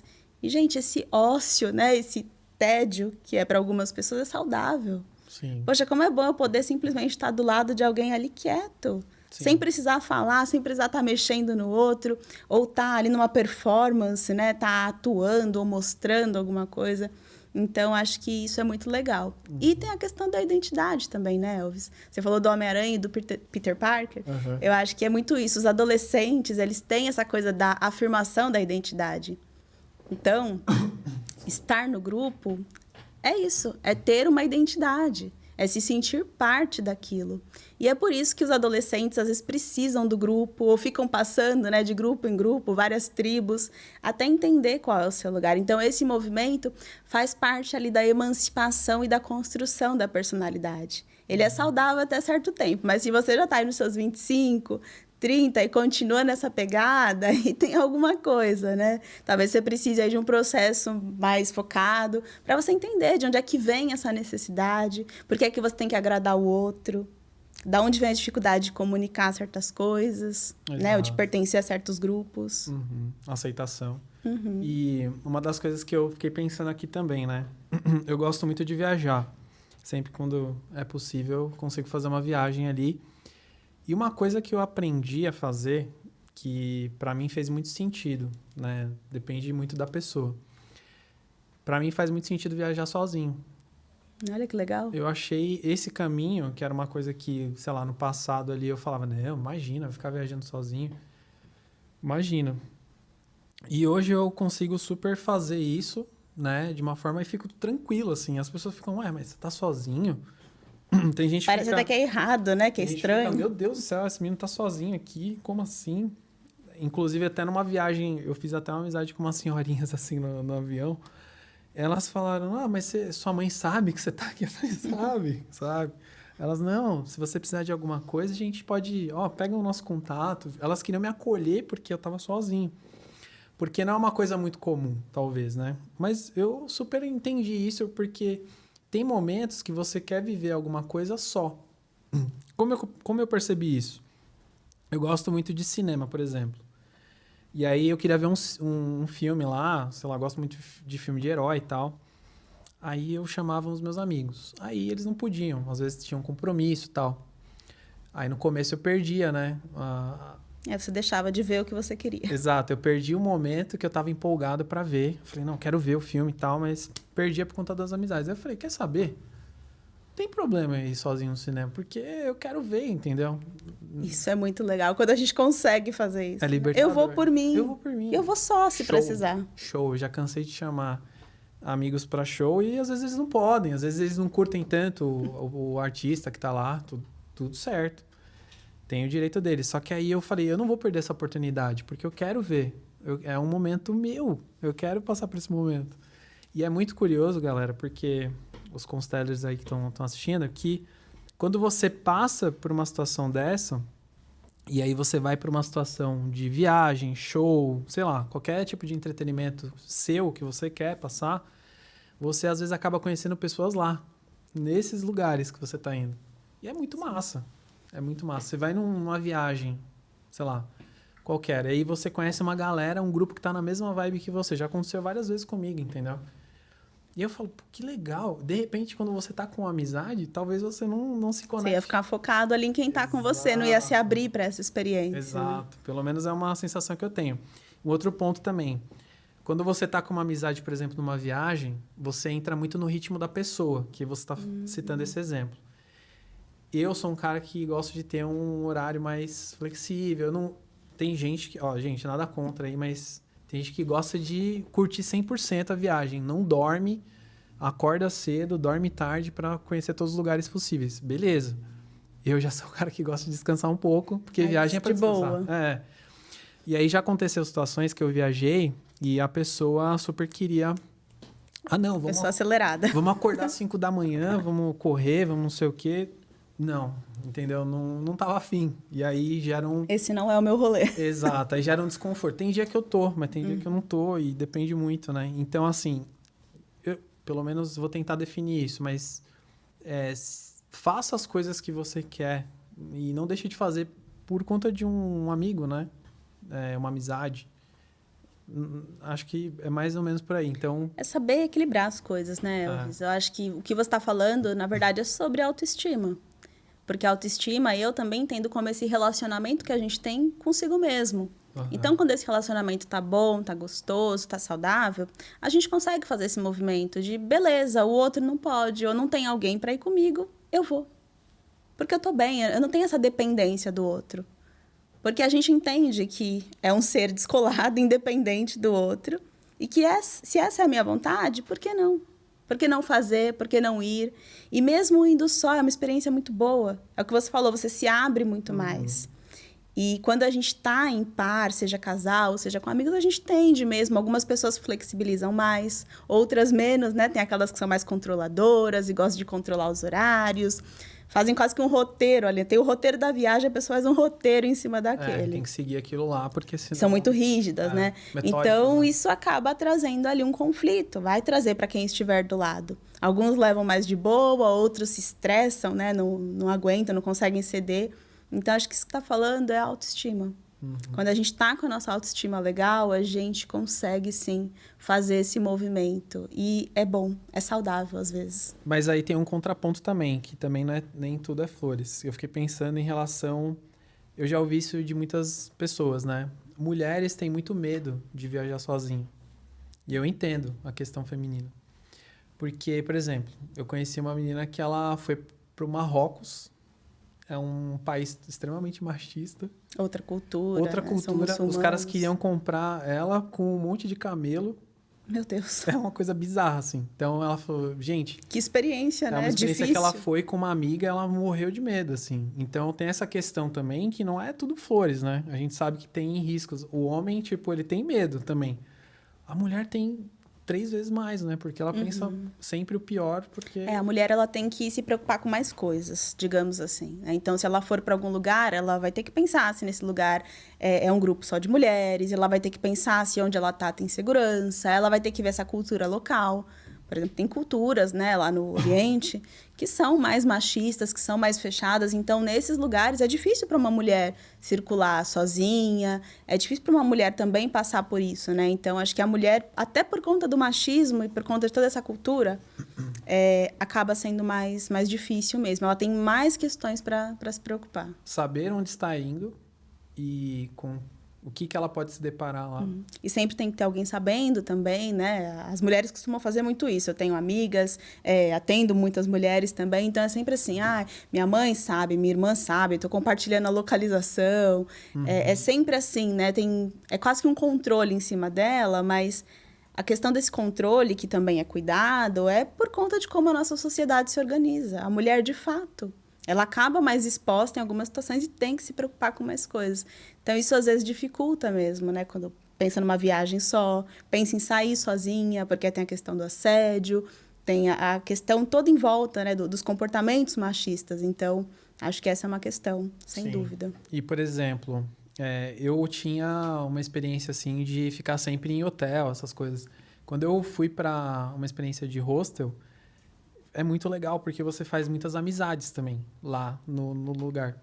Só que você tem que entender que grupo que você tá entrando também. Porque pode ser uma galera que esteja com uma vibe muito diferente da sua. E aí você tem que tomar cuidado, porque se acontecer alguma coisa errada, você tá junto, entendeu? Então, sempre se atentar a isso. Talvez para mulheres faça sentido também, né? Fazer parte de um grupo ali. Porque mulher se ajuda muito, né? Também em situações extremas, né? Mulher protege a outra, tal. Então tem essa questão. Se ela conseguir entrar num grupo, ela já pelo menos tem uma proteção feminina ali, né? Eu vejo que às vezes não é nem a mulher que faz esse movimento protetor, mas as mulheres também tendem a confiar mais. Sim. Dependendo de como foi a história de vida, dependendo das experiências dela mesmo. Ela tende a confiar mais em outras mulheres, né? E acaba ficando perto ou, enfim, se refugiando ali. É mais fácil. Legal. Eu fiquei só na dúvida, você queria mostrar alguma coisa em relação a esses temas ou não? Tá tranquilo? A gente trouxe, né, a pirâmide. Vamos mostrar. A pirâmide de Maslow para falar sobre necessidades humanas. Vamos lá. Opa, aí. Então, a gente tem aqui, né, a pirâmide de Maslow. Para quem não conhece, Abraham Maslow foi um psicólogo e ele fez aí a teoria das necessidades humanas, com as hierarquias, né? Na verdade, não são esses os nomes que ele dá, ele coloca outros nomes. Eu retirei essa imagem do meu e-book sobre desapego e achei legal a gente trazer, porque relacionamento está ali no meio. A gente acha que se relacionar, às vezes, não é tão importante assim, mas nós, enquanto seres humanos, somos seres biopsicossociais. E quando a gente fala de relacionamento, é sim uma necessidade humana. Primeiro vem ali a questão de segurança, né, na parte inferior da pirâmide. Então, aí eu penso no começo da vida, nesses pais sendo toda a segurança, todo o cuidado, o continente para essa criança. Depois a gente pensa ali na questão da segurança do corpo, né, da patrimonial, o corpo, a saúde. Então, o que num primeiro momento é mais a questão fisiológica, né, a segurança e o bem-estar fisiológico, depois vem uma questão ali mais com o corpo, mais com o autocuidado e depois os relacionamentos, que aí é a nossa fase mais madura, digamos assim. É quando a gente começa a pensar na adolescência, idade adulta, né, essa transição aí. Geralmente é nessa fase que os relacionamentos se intensificam, seja relacionamentos com amigos, ou seja, os relacionamentos amorosos, profissionais. E aí, se a gente for subindo na pirâmide, né, a gente vai ter ali depois a necessidade de estima, que é reconhecimento, é você fazer o que você gosta, o que faz sentido. E lá no topo, que é bem difícil de chegar, mas a gente tem a autorrealização, que aí é autoconhecimento, espiritualidade. Tudo isso é muito importante para o nosso desenvolvimento. Mas são etapas, né? São etapas que a gente tem que ir subindo. Então, se eu não superei a anterior, não tem como passar para a próxima. Exemplo, se eu estou passando fome, por exemplo, se eu estou num estado de privação físico muito grande, não tem como eu pensar na minha segurança ali em cima, não tem como eu pensar na questão afetiva. São degraus mesmo que a gente tem que ir transpondo e subindo para que a gente consiga se realizar e se preencher. Legal. Você quer mostrar o próximo ou não? Teoria do apego, né? Eu coloquei para complementar esse daí. A gente passou um pouquinho por apego aqui. É mais um aí. É, esse aí. Bom, essa teoria do apego, né? Ela foi descrita pelo John Bowlby. Então, a gente tem aí 3 tipos de apego, que são os principais, né, os mais conhecidos. Também não é exatamente esses termos que ele usa nas dissertações dele, mas eu coloquei apego seguro, apego ansioso e apego evitativo, tá? O apego seguro é um apego muito difícil de se conseguir, porque ele pressupõe que as primeiras relações lá na primeira infância tenham sido equilibradas, tenham sido saudáveis, essa criança tenha se sentido atendida, não tenha aí muitas necessidades que foram deixadas de lado. Então, desenvolve um apego seguro, tem confiança, tem resiliência, a comunicação é boa, mas a maioria das pessoas, né, a maioria das pessoas que eu atendo, ou está no grupo do ansioso, ou está no grupo do evitativo, né? Qual que é a diferença? O ansioso, ele está sempre com medo de perder. O ansioso é aquele que ele se antecipa, ele se precipita, ele peca pelo excesso às vezes, está sempre com muito medo de perder. Aparecem com ciúmes, tá ali. Controle. Controle, dominação. Exatamente. Então, acaba tendo comportamentos até mais possessivos e de controle com o parceiro, né? Tudo isso pode ser devido à insegurança que a pessoa tem e devido a esse estilo afetivo mais ansioso. E tem ali o terceiro grupo, que é o evitativo. Quando a gente pensa no Kevin, de This Is Us, sim, This Is Us. É ele. Né? Evita a frustração, evita se aprofundar nos sentimentos. Tá sempre evitando, tá sempre fugindo. Parecem pessoas desapegadas. Sabe a história do Tempos Líquidos, de Bauman? Sim. Então, assim, a gente olha para essas pessoas e elas falam, não, tá tudo bem, eu sou assim mesmo, eu gosto só de ficar, eu não gosto de me aprofundar. Mas o que eu percebo é que, no fundo, as pessoas não conseguem sustentar isso por muito tempo. Raríssimos casos são aqueles que querem viver a sua solteirice ou a sua experiência individual. Solitude, né? A maioria quer se aprofundar. A maioria tem essa necessidade. E as pessoas com apego evitativo, elas têm esse discurso do desapego, só do ficar, a questão líquida de hoje em dia. E não é bem por aí. Então, a gente pode ter esses 3 modelos que são estilos, são formas de se relacionar. E quando a gente está fazendo atendimento clínico, fica muito fácil de identificar. E isso vai mobilizando tudo na pessoa. Como é que ela se posiciona diante do parceiro? Lembra das fantasias, né, que a gente cria sobre o outro? Quem é esse outro? Então, esse outro é alguém que vai falhar comigo? Vai pisar na bola? Esse outro é alguém que nem vai querer se envolver comigo porque eu não sou lá tão digno disso? Baixa autoestima. São fantasias da própria pessoa, mas acaba projetando. E às vezes encontra, né, a questão do dedo podre que a galera fala, né? Eu tenho dedo podre para relacionamento. É um pouco disso. Caramba. Porque essa pessoa acaba se atraindo por isso. E repete várias e várias vezes, né? Nossa. Então, achei legal trazer a teoria do apego para explicar um pouquinho como que funciona. Sim, muito interessante. E é legal que já tá puxando um gancho aqui, né? Que é para falar sobre o âmbito de trabalho, né? A gente vai falar do âmbito de trabalho agora. Tá. Como que é a questão do trabalho, né? O relacionamento ali no trabalho. A gente falou de família, amizade, agora a gente vai falar de trabalho. Legal, trabalho é uma parte importante. Eu começo perguntando assim em questões de hierarquia. Como que você trabalha um relacionamento dentro de uma empresa? Você quer falar, você quer ter seu lugar ali de fala dentro da empresa, mas ao mesmo tempo você tem que respeitar uma hierarquia. Como que é isso? A galera fala muito do trabalho lá com você? Nossa, demais. Trabalho, assim, é o número 1, né? Às vezes tem sessões, assim, várias sessões que é só sobre trabalho, dependendo de como tá a vida dessa pessoa. Mas é interessante você tocar nesse ponto, né? Até antes da gente entrar aqui, eu estava falando sobre figuras de autoridade. E o que essas figuras representam, né? Tem pessoas que tiveram relações muito delicadas com os pais, professores, tudo quanto é figura de autoridade. E eu entendo que chefe entra um pouco nisso também, né? A sua liderança não deixa de ser uma figura de autoridade. É um líder, é alguém a ser seguido, muitas vezes até ser obedecido, né? Dependendo da cultura da empresa. Eu acho que uma forma legal de se trabalhar isso é focando muito na questão da liderança, né? Tem que ser trabalhado esse próprio líder, porque é uma relação vertical, não tem como a gente dizer que não é. Né? Então, hoje a gente tem ferramentas aí da psicologia positiva, a gente tem ferramentas da CNV, que é a comunicação não violenta. Acho que isso é muito legal para criar um espaço de abertura, porque algumas pessoas se sentem oprimidas. E às vezes são, de fato, oprimidas, né, nesses trabalhos, nessas relações. Tem até a questão do assédio moral e tantos problemas que a gente vê.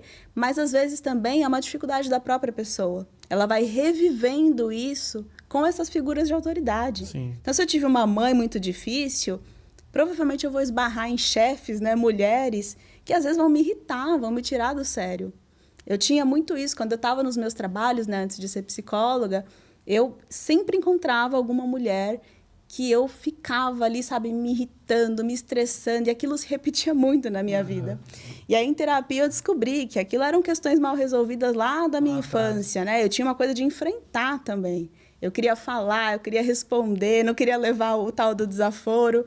E era só no trabalho que isso acontecia. Interessantíssimo. Porque na minha vida não era assim. Não tinha outros lugares. Mas no trabalho eu tinha essa questão. E era o confronto direto com essa figura.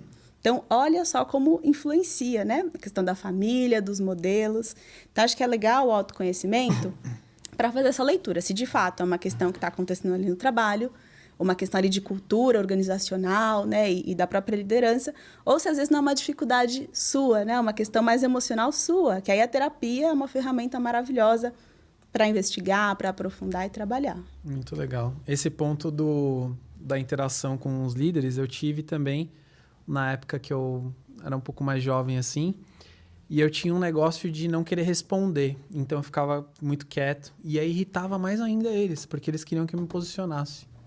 Você tinha líderes exigentes. Exato, eles queriam que eu... Não, responda isso aqui e tal, quero que você tenha mais presença. E aí eu entendo que se você fica muito, vamos dizer assim, num receio de ser grosseiro ou de se expor muito, isso também não gera uma sensação positiva no seu líder. O líder, o chefe. Você estava intimidado, né? Você estava tímido. Exato. Parece isso. Exato. Você mais voltado para dentro. Exato. Parece um medo de se expor. E isso irrita algumas pessoas. às vezes ele tá brigando com você e você tá calmo e irrita mais ainda. É porque a outra pessoa, às vezes o que ela tá lendo é totalmente diferente do que você está sentindo. Daí entra o papel da comunicação, da gente conseguir verbalizar e desses líderes também darem espaço. Peraí, mas como tá sendo a experiência para você? Tô vendo que você fica mais quieto, tô vendo que você fica mais retraído. Como é que é isso aí para você? E deixar o outro falar. Porque às vezes a gente já chega com uma fórmula pronta. Faça isso, faça aquilo. Se é tímido, se exponha mais. Exato. Espera aí, o que está acontecendo? Tem a ver com o lugar que essa pessoa está, a função que ela está fazendo? Tem a ver com uma dificuldade pessoal que ela está passando e que, sei lá, está afetando a vida dela? Tem a ver com uma questão direta aí, né, de relação com o líder? Eu estou me sentindo mais intimidado, eu estou mais retraído. Então, tudo isso tem que ter espaço para ser conversado, né? E aí, eu acho que a psicologia positiva, eu enxergo como a única saída para isso. Eu fiz uma pós-graduação nessa área e tem muitas ferramentas legais que são aplicadas nos processos de gestão para justamente facilitar essa relação. Por exemplo, assim, uma ferramenta.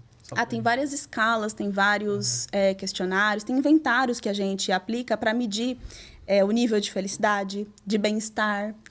E os feedbacks, né? Pesquisa é muito importante, exatamente. Então, essas pesquisas de campo, elas são importantíssimas para fortalecer os relacionamentos dentro do ambiente de trabalho. Porque as pessoas adoecem, né? A gente tem a questão do burnout, que é um ponto, acho que é uma questão bem importante.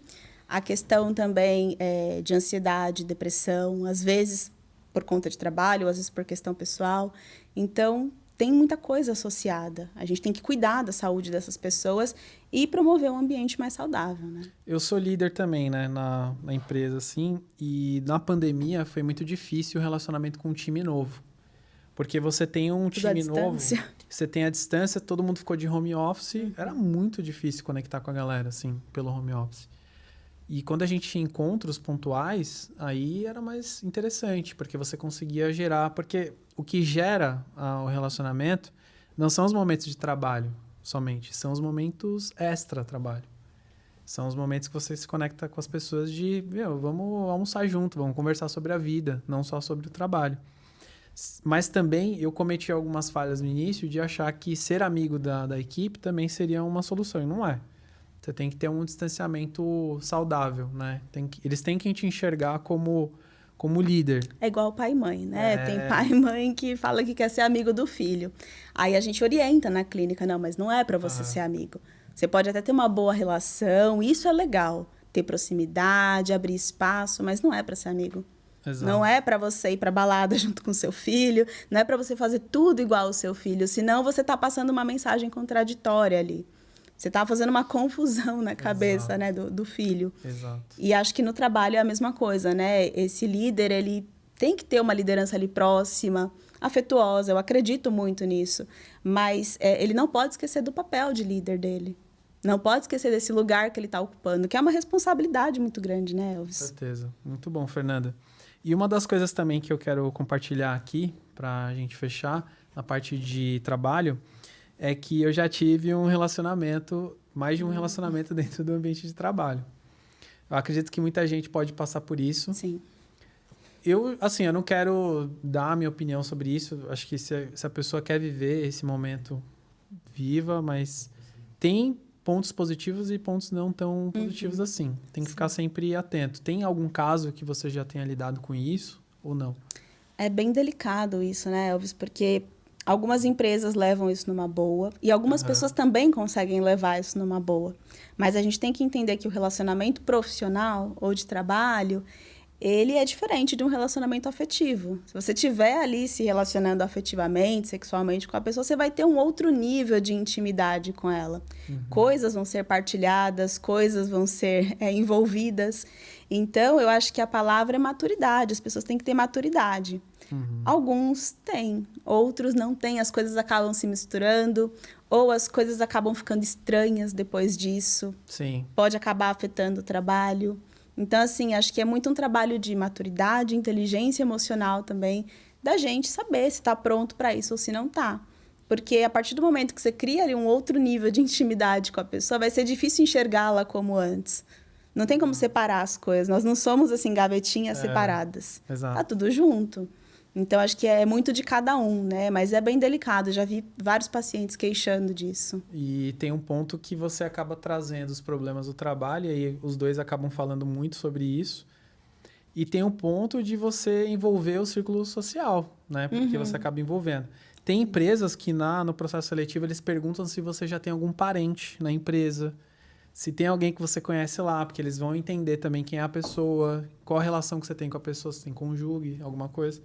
Tem empresas que são muito criteriosas com isso. Porque é isso por conta dos afetos. Conflito de interesse também, né? A pessoa pode entrar lá... Uma vez que mistura essa parte afetiva, vão surgir conflitos, né? Inclusive conflitos aí dos interesses de cada um. Exato. Então é bem delicado. Algumas empresas preferem que não, ou colocam isso até como uma regra. Sim. Né? E para outras isso é tranquilo. Então acho que cada caso é um caso. Sim, exato. Muito bom. Acho que esse ponto é bem bacana aí. A gente passou por várias questões. Eu gostaria de mostrar rapidamente aqui o terceiro slide, por favor, que a gente vai falar agora sobre o âmbito de casal, né? Que é de relacionamento. Eu trouxe o exemplo do Bauman, que isso é um meme, né? Ele fala assim, o mundo tá né? Não dá para escrever isso, Bauman. Então, ele fala assim, então coloca aí, vivemos em tempos líquidos, nada é para durar. E esse tema aqui, obrigado, viu? Esse tema aqui é o seguinte, eu tô vendo uma febre de Red Pill, né? Que a galera chama de pílula vermelha. Tenho acompanhado também. Esse tema aí, tem vários assuntos aí rolando, tem até memes também falando sobre isso. E eu quero entender, assim, por que tá gerando esse movimento da pílula vermelha na internet. Vou dar um exemplo, tá? Tem um caso aí, que eu não vou citar nomes, mas virou até um meme lá do negócio da Campari, e tem uma outra menina que eu vi ela falando sobre que o homem tem que pagar a conta, por exemplo, que esse é um homem de valor, sei lá, um exemplo, né? Então, o que está acontecendo? Por que está surgindo esse movimento, assim, de ambos os lados? Olha, o que eu tenho acompanhado, né, a minha leitura psicológica da coisa, é que isso está muito relacionado a uma certa masculinidade frágil. Né? Tem muita gente estudando, escrevendo sobre isso. E a compensação, como essas pessoas vão tentar compensar isso. Então, começa a se colocar uma série de regras do que é ser um homem de valor, um homem alfa, ou seja lá o nome que se quiser dar. E eu entendo que toda regra baseada em gênero é opressora. Não vai funcionar. Porque o casal, quando ele começa uma história, quando começa a construir uma relação, vai ser criada uma dinâmica ali entre eles. E essa dinâmica, ela é muito particular daquele casal. Então, eu, particularmente, não acredito nisso. Nessas regras do que uma mulher tem que fazer, o que um homem tem que fazer. Eu acredito que isso só serve para oprimir a pessoa, para confundir, porque aí você pega homens que já estão, né, com uma fragilidade, com uma vulnerabilidade em relação à sua masculinidade, e vão ficar batendo nesse ponto, né? Vão ficar compensando. Eu sou de valor porque eu faço isso. Ou a mulher de valor tem que fazer determinada coisa. Então, acho que a coisa já começa meio enviesada e polarizada demais, né? Eu não consigo dar crédito para isso por conta disso. E tem pessoas que não são profissionais, né, da área, né, de psicologia, por exemplo, que estão falando sobre isso, né? E aí gera um engajamento. Esse é o perigo, né? Porque quando a gente pensa na psicologia, a gente pensa numa profissão que é regulamentada, tem conselho, tem código de ética. Então, existe um cuidado ali com o ser humano. Eu tenho que ter cuidado com o que eu comunico na minha rede social, com o que eu falo, porque eu estou ali exercendo a minha profissão também, né? E quando a gente pensa em profissões que não são regulamentadas ou que são livres, eu já acho complicado, porque é como se fosse uma grande feira, né? Fala-se o que quer, faz o que quer, e isso mexe com a saúde mental das pessoas. Isso acaba afetando, porque essa pessoa que está assistindo esse tipo de conteúdo, está consumindo esse tipo de conteúdo que você falou, ela deve estar passando por algum problema, ela deve estar passando por alguma dificuldade para ter ido buscar esse tipo de coisa. E aí ela encontra uma informação que é totalmente distorcida, que me parece bem opressora, e complicada. Isso não está levando em conta a complexidade de um relacionamento. Entendi. Né? Do que é ser homem, do que é ser mulher, toda a questão de orientação e gênero. Eu acho muito delicado. Sim. E aí tem uma outra questão também, que a gente tem muitos aplicativos de relacionamento. Sim. E isso teve um boom, né, lá atrás. Agora eu não sei como que tá, assim, sinceramente, mas acho que, vou ser sincero, eu já entrei nos aplicativos. E ele tem um ciclo, é muito curioso, né? Você se interessa, depois você já cansa daquilo. E como que é isso também em relação aos relacionamentos? Como que você vê a tecnologia tentando aproximar as pessoas e, ao mesmo tempo, separando elas? Essa parte é legal também. Acho que essa parte daria um episódio só sobre isso, né? Porque hoje em dia está quase todo mundo aderindo aí aos aplicativos e a essa nova modalidade.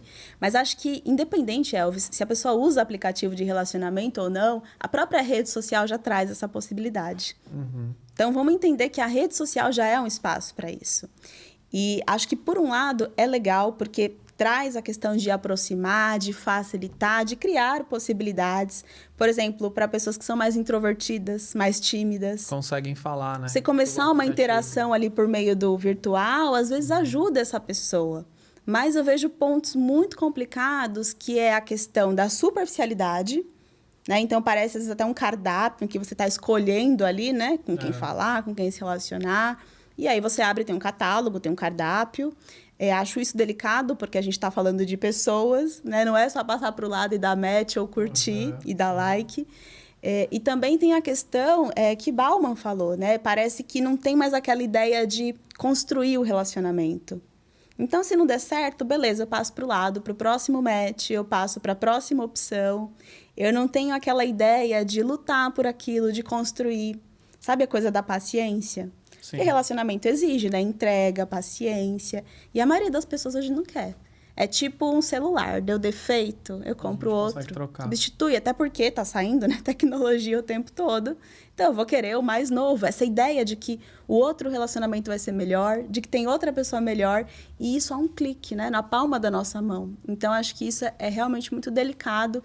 Vejo uma parte boa, mas eu fico um pouquinho com o pé atrás. E acho que a gente só vai saber o efeito disso daqui uns 5 a 10 anos, porque é tudo muito recente, né? Tem poucos estudos, tem pouca gente falando ainda sobre o assunto. Acho que lá na frente talvez a gente consiga entender o efeito disso tudo. Entendi. E os danos, né, que pode causar. Exatamente. Porque não é um dano só de vício, de usar o aplicativo, mas o que as pessoas também vivem, né? Nas relações ali, porque... E o quanto de traição também, né? Exato. As pessoas queixam dos aplicativos por conta da questão da traição. Então, leva muito para esse lado, né? Meu relacionamento não tá bom, eu posso ter outra opção. Ali, facilmente, é um clique, seja um date, seja um encontro, seja uma aventura, mas tem essa opção, né? Então, acho que isso está mobilizando muito questões nos relacionamentos das pessoas. Entendi. Então, vai ter que ser estudado, né? Lá na frente. E assim, uma das coisas que aconteceu comigo, uma curiosidade, né? Quando eu tava no aplicativo, foi na pandemia, foi 2020. Foi o recorde dos aplicativos. Foi o recorde, acho que todo mundo ficou nesses aplicativos. Saiu um monte, né, naquela época. Nossa. E aí eu lembro que eu tava no aplicativo, aí dei match com uma pessoa, e aí ela me chamou assim, então, eu sou uma produtora. Aí eu fiquei, né? Ué, como assim? Sou uma produtora e a gente tá querendo fazer um programa, um reality, e a gente tá selecionando alguns perfis. E eu gostei muito do seu perfil. Ela falou comigo, né?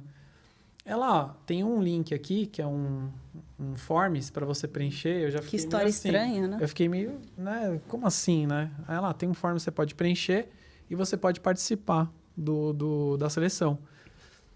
Aí eu falei, qual que é o seu nome completo? Aí ela me deu o nome dela, aí eu fui no LinkedIn e vi se realmente ela existia. Ela existia realmente, era uma produtora e tal. Eu falei, pô, então a pessoa existe. Só que eu vi que tinha que dar um monte de informação, nome e tal. Eu falei, não quero dar meus dados para essa pessoa. E aí eu acabei ignorando, assim. E aí depois, eu não sei que programa que era, não sei qual era o programa, ela não falou o nome. Mas eu acompanho, assim, não assisto, mas eu sei que tem um crescimento de realities falando sobre relacionamento. Sim. Além da febre que a gente está falando da Red Pill, tem os aplicativos, mas também tem um crescimento de reality show falando sobre relacionamento. As pessoas querem, não só no aplicativo, mas querem tentar fazer um matching num programa. Isso já tem muito tempo na televisão, né? A gente já via isso. Até e na maioria dos casos não funciona muito bem. Entendeu? É muito difícil. Pode acontecer um outro caso ali. Mas uma série que eu comecei a ver, que eu achei curiosa essa série, era a série do Casamento às Cegas. Bem famoso Bem esse. famoso. Tem em vários países, né? Tem Brasil, Estados Unidos, Japão, tem lá no Netflix. E aí, eu tava vendo essa série e eu vi a americana, essa série aí. Eu achei bem massa. É legal até, né? A série é bem produzidinha ali, mas você vê que é toda editada e tal. E aí, uma temporada que eu vi, chegou ali e acho que, se não me engano, 2 casamentos. Mas no final, passaram-se alguns meses, a galera já não tava mais junto. Porque eles fazem um pós do programa. Quem tá vendo também, ó, eu tô dando spoiler a rodo aqui. Aí voltou a série, eles se encontram, fazem um reencontro, que é uma outra temporada, e a galera não tava mais junto, entendeu?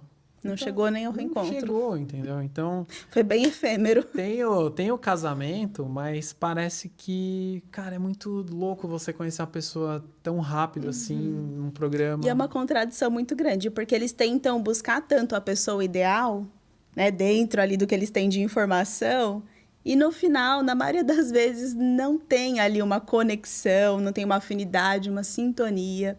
Porque é o que eu falei, tudo isso não passa pela via da razão, não é um processo racional.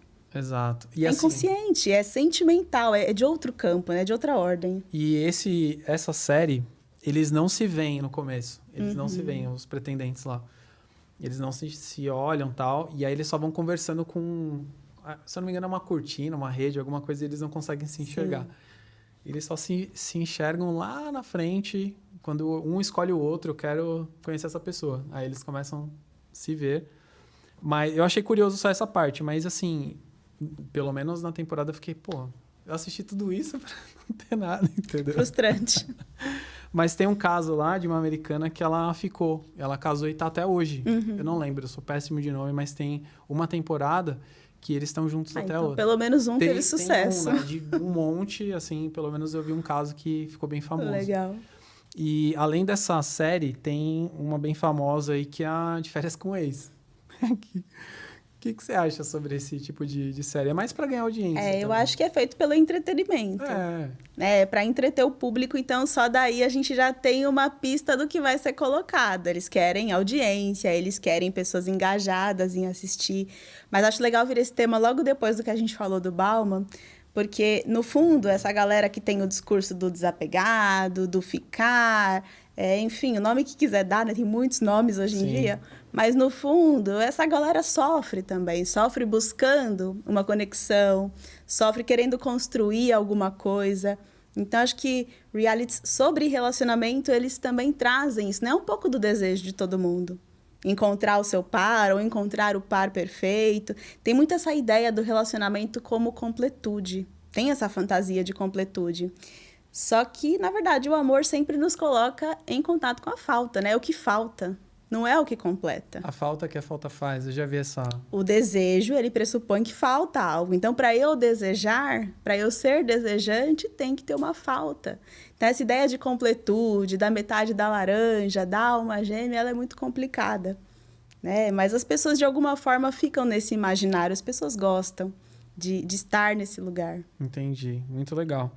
E eu não lembro, acho que tem até uma filosofia que fala que você se olha no espelho e você só vê o que te falta no espelho. Então, você quer buscar aquilo que está te faltando. Você já não vê o que você tem, né? Por exemplo, você se olha no espelho, já tem uma blusa e tal. Ah, não, poderia ter um boné, poderia ter... É sempre assim, né? A gente sempre olha para o que está faltando. Tem esse viés. E até puxando o gancho, acho que até para a gente fechar esse círculo aí, tem o âmbito do autoconhecimento, né? Olhar para o espelho e não só enxergar o que falta, mas o que você já tem, né? Sim. Então, a gente falou de todos esses âmbitos aí, passando de família, passando por amizades, trabalho, relacionamentos amorosos, e aí chega no autoconhecimento. E aí, o autoconhecimento? Como que você vê isso, Fernanda? É fantástico a gente passear por tantos temas como esse e falar de autoconhecimento nessa parte. O autoconhecimento é importantíssimo, porque quando eu penso em relacionamentos, eu penso nessa questão do espelho, né? O que o outro vai me mostrar e o que esse outro vai despertar em mim. Então, a nossa maior escola da vida, digamos assim, são os relacionamentos. Seja com a nossa família, seja no trabalho, seja no nosso relacionamento amoroso, com os nossos amigos. A gente aprende muito convivendo com o outro. A gente pode aprender muito sobre si se relacionando com o outro. Jung tinha essa frase, né, sobre a projeção. Tudo que me irrita no outro fala um pouco sobre mim. É um pouco de mim. Então, acho que a gente se conhecer para entender que lugar é esse, né, que eu fico no relacionamento, que expectativas são essas que eu deposito nesse outro ou nessa outra, é muito interessante porque isso vai nos lapidando. Isso vai nos dando a possibilidade de tentar construir. Porque não é fácil construir uma relação, não é fácil desenvolver essa intimidade, leva muito tempo.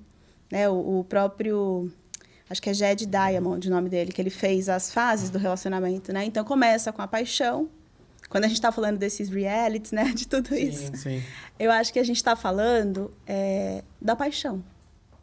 E a paixão, ela é fugaz, né? A paixão, ela é aquela coisa intensa, aquela coisa que é no seu corpo, é obsessiva, é doentia. E tem que passar, tem que acabar. A gente não aguenta ficar apaixonado muito tempo. Os neurocientistas falam que uma pessoa suportaria no máximo 2 anos estar apaixonada. Mas a média é até um pouco menos. Né? Pode ser um pouco mais? Pode, mas a média é um pouco menos, porque é muito intenso. Então, acho que a gente entender que tem que passar dessa paixão para construir o relacionamento, lá isso envolve autoconhecimento.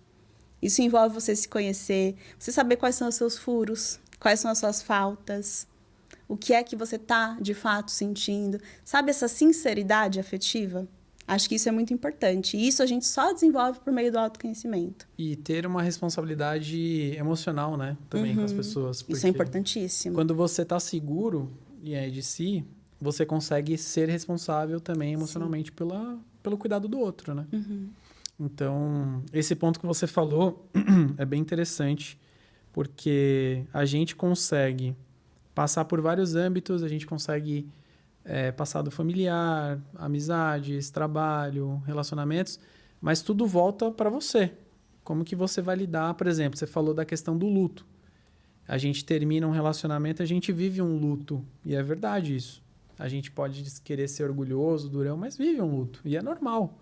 E faz parte, né, do processo humano. E a galera tá numa vibe de solitude, né? Que eu acredito que o autoconhecimento não quer dizer que você também precisa viver só. A gente é uma espécie, né? Somos mamíferos, né? Querendo ou não, homo sapiens ali. Mas a gente só está aqui porque a gente se agrupou lá no passado, né, e sobreviveu às crises, né, que tiveram. Sejam naturais, né, e a gente conseguiu sobreviver junto. Então, tem a chegada, por exemplo, da inteligência artificial, que também vai dar uma bugada na cabeça de todos nós, porque você tem, por exemplo, um ambiente de trabalho, que a gente falou ali, né, tem um âmbito do trabalho, que você pode ter uma substituição, né, por você. E aí, como que você vai lidar com isso? Aí volta a questão do autoconhecimento. O que você pode aproveitar e se desenvolver? Porque, beleza, está chegando uma ferramenta, uma tecnologia. Mas o que você pode se desenvolver para se preparar para esse desenvolvimento da tecnologia? Um exemplo, né? Estou trazendo aqui com exemplo de autoconhecimento. Tá, beleza, eu sei que vai ter uma tecnologia, eu quero aprender a mexer com ela. Para, de repente, eu ficar na frente dela, não ser empurrado. Usar a nosso favor. Exato, não ser empurrado. Acho que a rede social e a tecnologia têm um papel muito importante. Para nos ajudar, se a gente soubesse usar, acho que poderia construir muita coisa bacana. Exato, e esse ponto do autoconhecimento, se você não busca, você vai viver padrões, acredito, né, que a gente falou sobre isso. Então, beleza, você tem um relacionamento que não deu certo, não foi legal. Eu vou trocar aqui, né? Vou jogar aqui no aplicativo e vou resolver meus problemas. Não é bem assim. Talvez você viva os mesmos pontos, os mesmos padrões, e aí você sofra com isso de novo. A gente sempre revive. A questão é essa. O grande rolê aí, a grande sacada, tá? Da gente entender internamente o que está acontecendo para que a gente possa ressignificar. Porque não é o outro que tem que mudar. A gente tende a transferir para o outro a questão. É o outro que faz isso comigo, é o outro que me causa isso. Se a pessoa não fizesse tal coisa, mas na verdade é como a gente lida. É o tanto de recurso que a gente tem ou não para lidar com aquela situação. E o autoconhecimento é uma ferramenta importantíssima, até quando a gente pensa no desenvolvimento da autoestima. Porque um dos pilares da autoestima é o autoconhecimento. E depois vem autocuidado e autorresponsabilidade. Eu sou responsável por mim. Eu não posso terceirizar o meu bem-estar, a minha felicidade, o meu desenvolvimento para outra pessoa. Então, acho que se conhecer é o primeiro passo, é o pontapé. A gente fala tanto, né, na rede social, mas as pessoas não têm noção da importância do processo. Qual a principal ferramenta que você deixaria para a galera buscar esse autoconhecimento? Legal.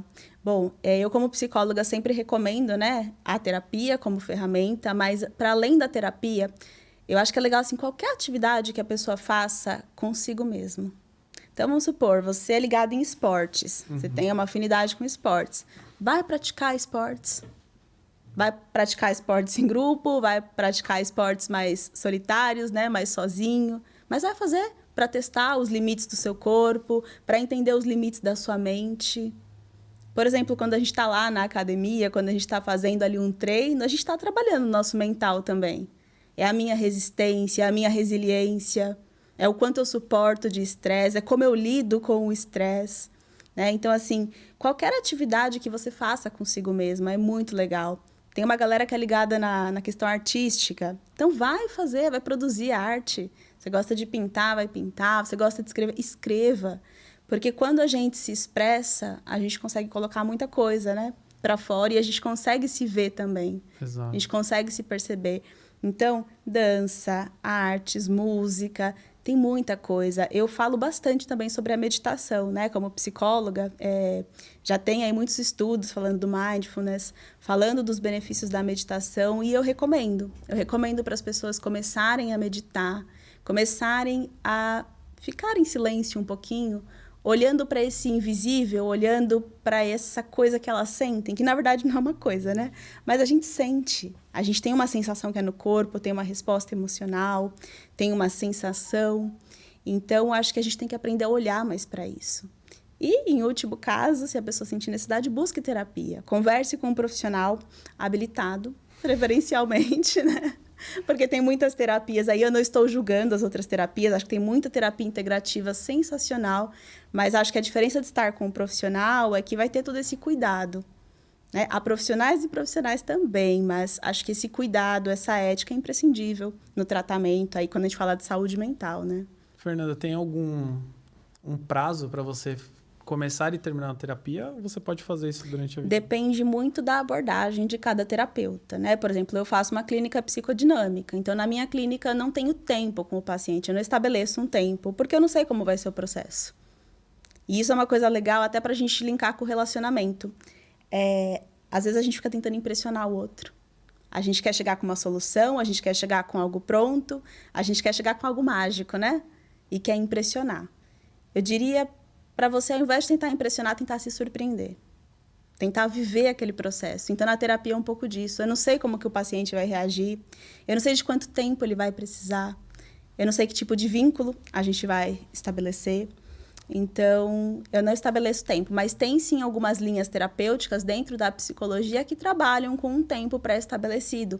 Então, o paciente chega com a queixa específica, esse psicólogo modela ali, né, faz um plano de tratamento com esse paciente e fecha um número X de sessões, de atendimentos. Mas varia, né? Como eu falei, varia de um profissional para o outro. E a pessoa não pode achar que fazendo a vida inteira também vai resolver os problemas. Não é bem isso, né? Ela tem que colocar um prazo ali, uma meta para conseguir trabalhar os pontos. Não criar dependência, né? Quando a gente pensa numa abordagem mais psicodinâmica, às vezes um problema que acontece, e é legal falar isso para o público, é que o paciente às vezes cria uma relação de dependência. Então, a terapia funciona tanto como um suporte emocional para ele, que aí o terapeuta acaba virando um mestre, um guru, qualquer coisa do tipo. E não é essa a ideia da terapia, né? O psicólogo não tem que dar respostas, o psicólogo não tem que orientar em qual caminho seguir. Inclusive, Lacan fala muito isso, não fique na posição do mestre. Não queira saber demais, não queira saber mais. A gente aprende com o paciente também. Às vezes eu atendo casos com situações ali que eu nunca vivenciei, nunca vou vivenciar, e eu agradeço por aquela oportunidade, porque eu falo, nossa, eu estou ali aprendendo sobre alguma coisa que eu nunca teria essa experiência, né? E ver da perspectiva do outro, que a pessoa está narrando, está contando. Então, assim, é muito legal.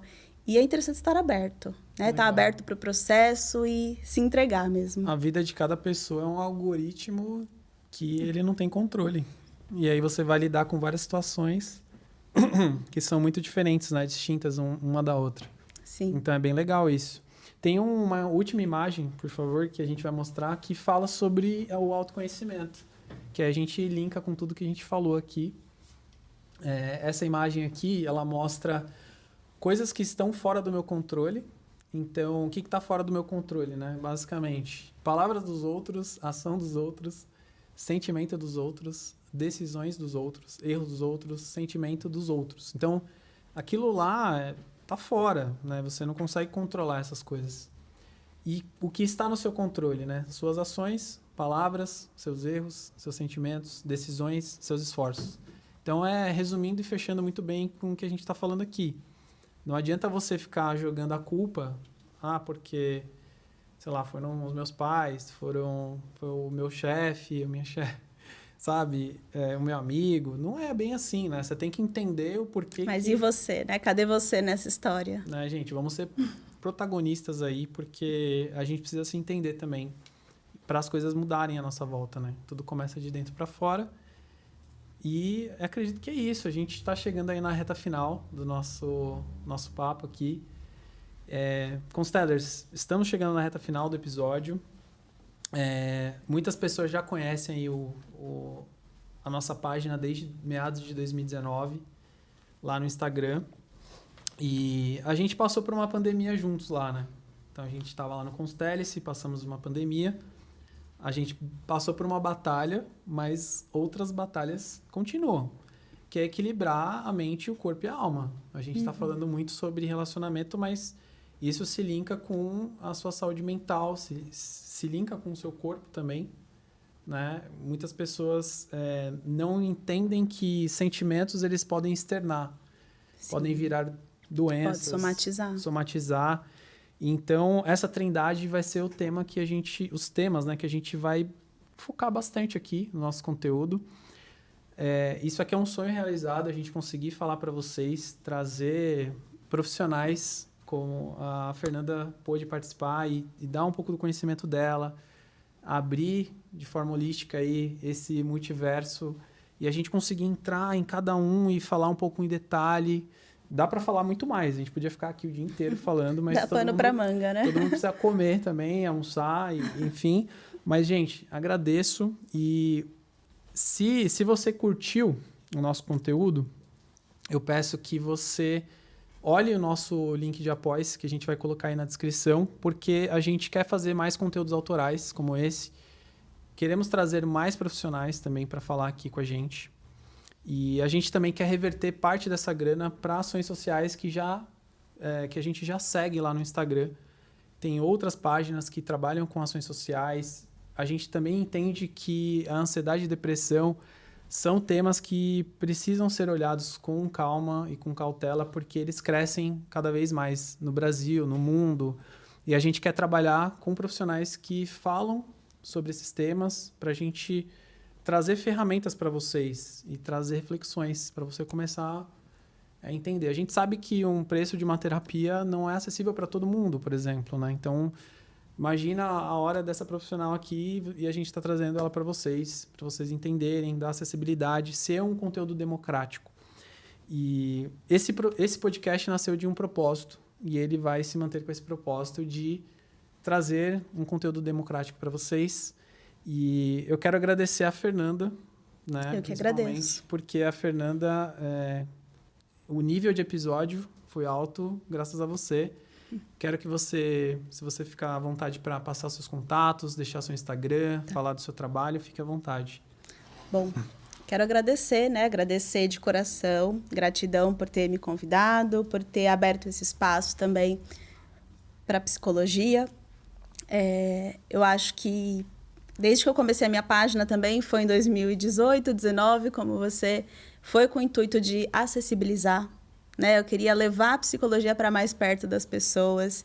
E claro que conforme a gente vai amadurecendo e vai mudando, as coisas vão mudando de figura também. Mas eu estou disponível no Instagram, né? @psifernandagalindo. Estou no Facebook também. Tô no YouTube, por lá não sou tão ativa, mas é psicóloga Fernanda Galindo, se alguém quiser dar uma olhadinha. E fico aí à disposição, né, para de repente começar um trabalho terapêutico ou simplesmente para estar lá de perto nas redes sociais acompanhando.